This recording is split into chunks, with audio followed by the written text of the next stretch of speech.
early morning, finding your way to the coffee, to the bus, to school, to work. Leaving your loved ones, trusting they'll be safe from accident, injury, or danger. It's too scary to think otherwise. And besides, you know where they're going. But for many people heading off to school, children, teachers, aides, office and cafeteria workers, and especially building service workers, danger is in the air. It's in the air around walls, ceilings, pipes, and boilers. The danger is friable or flaking asbestos. It can prove deadly when inhaled, and if uncontrolled, it can turn a school zone into a danger zone. Asbestos is one of the world's most toxic substances, especially when its microscopic fibers are released into the air and inhaled into the lungs. Long known to cause cancer, asbestos is now responsible for 10,000 deaths a year. Spraying it onto ceilings and walls was finally banned by the Environmental Protection Agency in 1978, but asbestos is still used today in over 300 other building products. And the killer is still lurking in many structures because asbestos was routinely used for insulation, fireproofing, and soundproofing in schools built after World War II.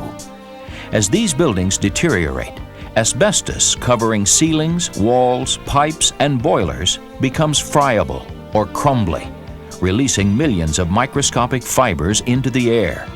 Air breathed by school children, teachers, other school employees, and building service workers alike. It is building service workers who are most at risk. They're subject to peak exposures in the course of their ordinary workday. Working above ceiling panels where asbestos fireproofing may be sprayed on structural beams. Repairing breaks in water and steam pipes where asbestos was sprayed on as insulation. Or performing rip-out operations that can expose unprotected workers, children, teachers, and office workers to the deadly dust. In 1982, the Service Employees International Union first exposed the hazard of asbestos in our schools. The union had begun to hear horror stories from its members. Workers forced to perform rip-outs with children nearby. Deaths from mesothelioma, a cancer almost always associated with asbestos exposure, and elevated rates of lung cancer. We found instances where our members were ripping asbestos out with their bare hands with no respirators, no other types of protective clothing. After years of pressure, Congress enacted a comprehensive federal law requiring school districts to protect students, teachers, and all school employees from asbestos. It's called the Asbestos Hazard Emergency Response Act, or AHERA. It establishes 4 important rules. All school districts must inspect for asbestos-containing materials in all buildings. The school district must develop a written plan outlining how the asbestos will be controlled or removed in a safe and complete manner. And all school building service and maintenance workers must be provided 2-hour basic training, with an additional 14 hours training for those coming into direct contact with asbestos. If asbestos is found, warning labels must be posted in routine maintenance areas. AHERA represents a milestone for school employees, students, and teachers. But even the very best of regulations mean little without the input and activism of union members at the local level. That's the lesson members of SEIU Local 152 in Racine, Wisconsin learned recently. Asbestos is a very strange, deadly animal. You can't see it, you can't smell it, you can't taste it. But these little fibers are out there, and someday, you may not notice right away, but they can kill you. You go home, and your daughter or son runs up to you and grabs your clothes, and there's a puff of dust come off your clothes. You wonder, how much does it take to hurt you? This is Larry Hobbs, building engineer at Case High School and chairperson for the Health and Safety Committee of the Service Employees Local 152 in Racine, Wisconsin. For over a year now, he's been leading the locals' efforts to ensure school maintenance workers get properly trained under AHERA. I hate seeing people do dangerous work practices. And I could see this happening with the asbestos. Even with AHERA on the books, Larry saw his co-workers were confused and scared about asbestos. The employees that work in these environments are terrified. They don't know if they should continue to do the work that they were doing. Do I sweep it up? Do I leave it? And may say, it's all right, keep going. It hasn't hurt me now. It's not going to hurt me at all. That attitude drove Larry and others to form a health and safety committee to push the school district to fulfill its training obligations to school workers under AHERA. They also pressed the district for an in-house, specially trained asbestos response team, ready to handle crises that routinely come up in normal maintenance work in schools containing asbestos. After 6 months of calls and letter writing to the school district, the school board, and the state, Local 152 succeeded.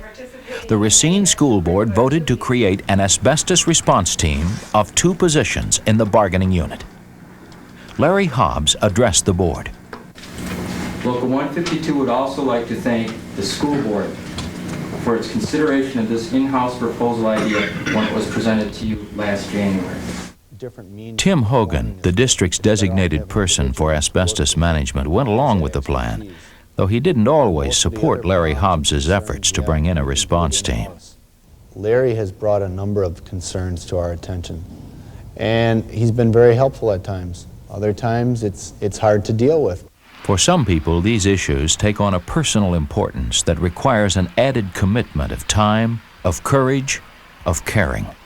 After a recent seminar on asbestos that he helped organize for his co-workers, Larry got a phone call. When I got a call from an engineer who told me that when she was confronted by an administrator as to why she was not doing a certain task. And she said to me, Larry, I knew what I was talking about. And I wasn't afraid to tell him. And he believed me. That's what drives me.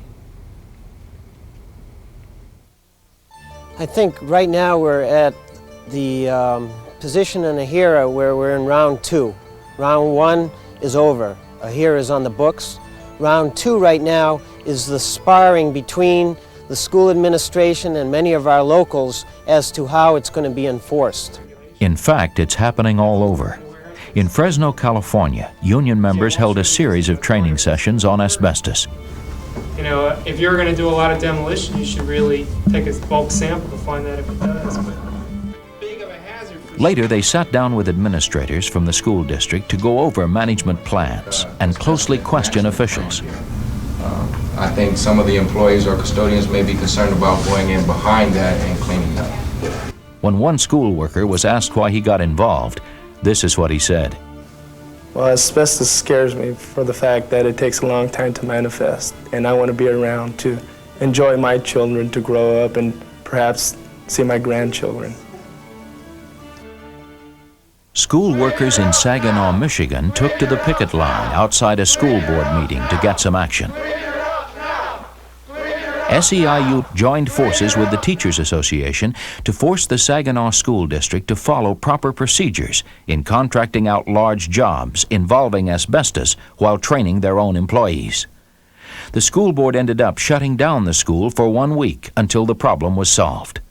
Finally, an agreement was signed guaranteeing the safe handling of asbestos. And at McAteer High School in San Francisco, union members, in coalition with teachers and parents, forced the school district to deal with a gruesome asbestos problem. McAteer is not an old school, but friable asbestos was found under ceiling tiles, in the walls, around boilers. Concern ran high. In a district-wide screening for asbestos disease, 10% of school workers showed asbestos-related problems. Teachers, parents, and service employees joined together to pressure the San Francisco public school system. Though hesitant at first, Superintendent Ray Cortinez bowed to community pressure, and McAteer was shut down for 1 year.